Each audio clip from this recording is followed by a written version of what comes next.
গৰাখহনীয়া পীড়িত অঞ্চলত পৰিদৰ্শন কৰিলোঁ।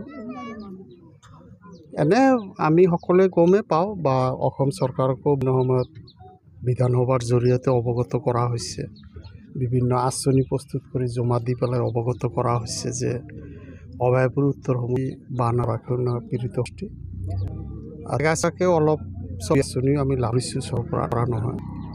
আজি এতিয়া যিটো অঞ্চলত আমি অৱস্থান কৰি আছোঁ এইটো আমাৰ ২ নম্বৰ বাঁশবাৰী। তো যোৱা বছৰ আমাৰ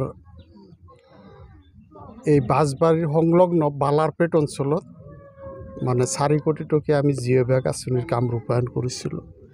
আৰু এই বছৰ আমি ১,৯০,০০,০০০ টকাৰ এটা আঁচনি ইয়াত ৰূপায়ণ কৰা হৈছে ২ নম্বৰ বাঁশবাৰীত। সেই কামৰ কেনেকুৱা কৃতকাৰ্যতা লাভ কৰিছে তাকে চাবলৈ আজি আহিলোঁ।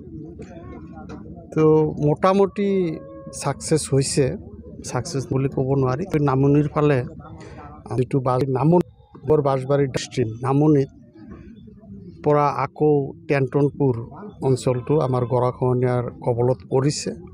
ইতিমধ্যে ২০টা ঘৰ নদীৰ বুকুত জাহ গৈছে, ২০টা পৰিয়াল নদীৰ বুকুত জাহ গৈছে। তো ইয়াত আৰু যিখিনি কাম যোৱা বছৰ আমি কৰিছিলোঁ ১,৯০,০০,০০০ টকাৰ, তাৰ ডাউন ষ্ট্ৰীমত আৰু ৩-৪ কোটি টকাৰ কাম কৰিব পাৰিলে এই অঞ্চলটো সুৰক্ষিত হৈ যাব। তো আমি চৰকাৰক আপোনালোকৰ জৰিয়তেও আগতীয়াকৈ অৱগত কৰিব বিচাৰিছোঁ আৰু যে আমাৰ ইয়াত ডাউন ষ্ট্ৰীমত মানে কাম আৰু অলপ কৰিবলগীয়া আছে ২ নম্বৰ বাঁশবাৰী ডাউন ষ্ট্ৰীমত। আৰু আমি নিজেও উপায়ুক্তকে ধৰি জিলা আয়ুক্তকে ধৰি চৰকাৰৰ লগত মানে কথাখিনি টেক আপ কৰিম যে ২ নম্বৰ বাঁশবাৰীত যিখিনিলৈকে কাম কৰা হৈছে ঠিকে আছে, তাৰ ডাউন ষ্ট্ৰীমত আৰু মানে ৩-৪ কোটি টকাৰ কাম কৰিলে বৃহৎ অঞ্চল সুৰক্ষিত হৈ যাব, তাৰ বাবে পদক্ষেপ লোৱা হ'ব। আৰু ক'লোৱে যে আমাৰ অভয়পুৰ উত্তৰ সমষ্টি গৰাখহনীয়া পীড়িত সমষ্টি আজি আমি টপগাঁও গৈছিলোঁ কাছাৰপেটি জিপিত, তাতেও ইতিমধ্যে ৩টা ঘৰ নদীৰ বুকুত জাহ গৈছে, গৰাখহনীয়া অব্যাহত আছে।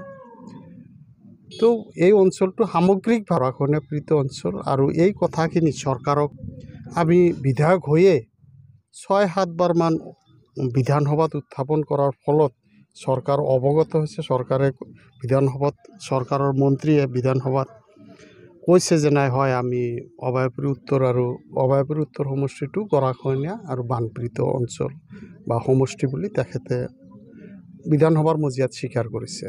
আৰু এটা কথা ভাল খবৰ যে ৩৪৪ টকীয়া এটা আঁচনি বঙাইগাঁও জিলাৰ যিটো বঙাইগাঁও জিলাৰ চকুলো আই নদী, সেই আই নদীৰ গৰাখহনীয়াক প্ৰতিৰোধ কৰাৰ কাৰণে সম্পূৰ্ণ জিলাখনৰ আৰম্ভণিৰ পৰা শেষলৈকে অৰ্থাৎ ব্ৰহ্মপুত্ৰ নদীলৈকে আৰম্ভ হৈছে। আমাৰ গৰাইমাৰী বুলি এটা ঠাই আছে, তাৰ পৰা নেশ্যনেল হাইৱে, তাৰ পৰা আৰম্ভ কৰি ব্ৰহ্মপুত্ৰলৈকে সকলো অঞ্চল গৰাখহনীয়া আঁচনি ৰূপায়ণ কৰাৰ কাৰণে ইতিমধ্যে এটা পালন প্ৰচেষ্টা চৰকাৰৰ বিবেচনাধীন হৈ আছে আৰু আমি আশাবাদী যে অতি সোনকালে এইটো ৰূপায়ণ হ'ব।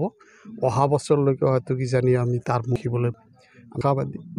গৰাখহনীয়া আজি পীড়িত অঞ্চলৰ লগতে আৰু আমি এইখিনি পৰিদৰ্শনৰ লগতে আমি 2টা আঁচনি শুভ উদ্বোধনী কৰিলোঁ। এটা জানে এই অঞ্চলবিলাক যোগাযোগৰ যাতায়াতৰ ক্ষেত্ৰত এটা চুবুৰীৰ লগত আন এটা চুবুৰী পানীৰ দং বা বিলৰ দ্বাৰা বিচ্ছিন্ন হৈ থাকে। তাতে এটা দঙত মানে টপগাঁৱতে মানে ফুটব্ৰিজ, উডেন ফুটব্ৰিজ ৪ লাখ টকীয়া এটা উডেন ফুটব্ৰিজ মোৰ শুভাৰম্ভ কৰিলোঁ।